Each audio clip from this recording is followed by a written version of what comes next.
Hi everyone, welcome back. Next week is 4th of July, and I love patriotic music and all the parties and celebrations, and so next week we'll definitely be looking at that. Before we do that, I wanted to address all of the social and political changes that are happening in our country and in our world. It has been tumultuous times. This week we're going to go back to another time where there were many changes, political reform. It was the beginning of the progressive era. Immigration was ramping up, and America is really becoming the melting pot that it is today. So the year's 1893, and America has been used to a lot of European influence of composers. We're talking Beethoven and Brahms, and at the same time, America is pulling in people from all over the world. The National Conservatory of Music in New York says, hey, Dvorak over in Europe, can you come over here and become our director? Dvorak was a Czech composer, and when he came to America, he was fascinated that unlike European music, American music did have all these influences, and he saw that, there's Native American music and African American music, and so he wrote this wonderful piece of music that I'm going to play today that was called the New World Symphony, Symphony No. 9. And what he did is he pulled in different forms of music and put it all together in this fantastic piece of music. In honor of Dvorak and the New World Symphony, we're going to make a drink called New World. It is a legit cocktail. I didn't just make this up. I think Dvorak would actually like this drink because he seems like the type. Check out his picture. All right, for the New World cocktail, we start with ice in a glass, then 3 ounces of whiskey, 1 ounce of lime juice, and this is about 3 teaspoons of grenadine. And you mix it all.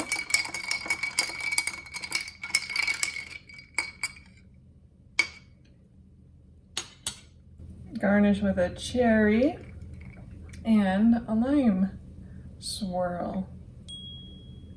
And there's your drink. To the New World.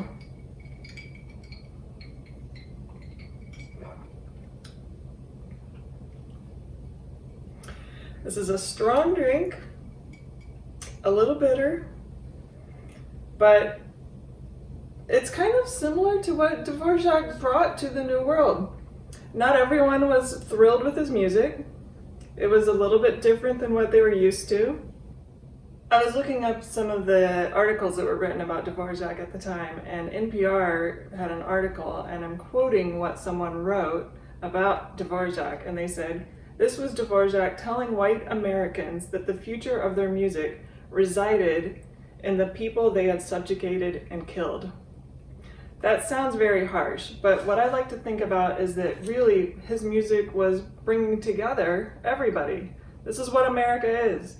We need to embrace everybody and have all of our music played together. I'm about to play the piece, The New World, Symphony No. 9 by Dvorak.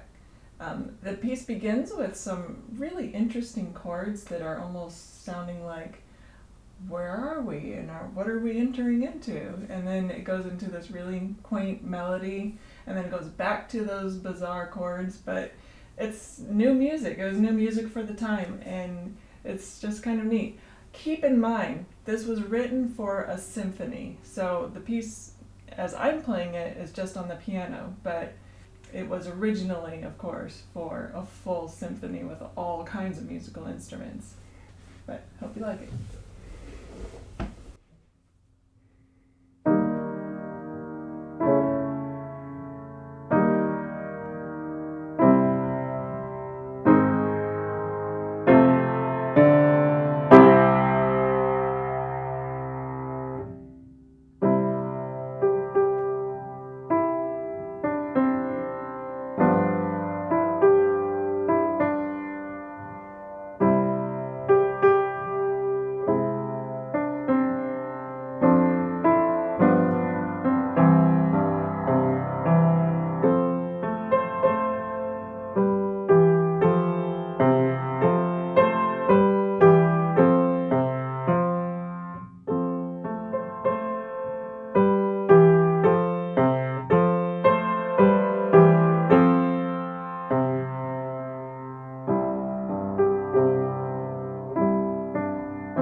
to the New World, America. Cheers.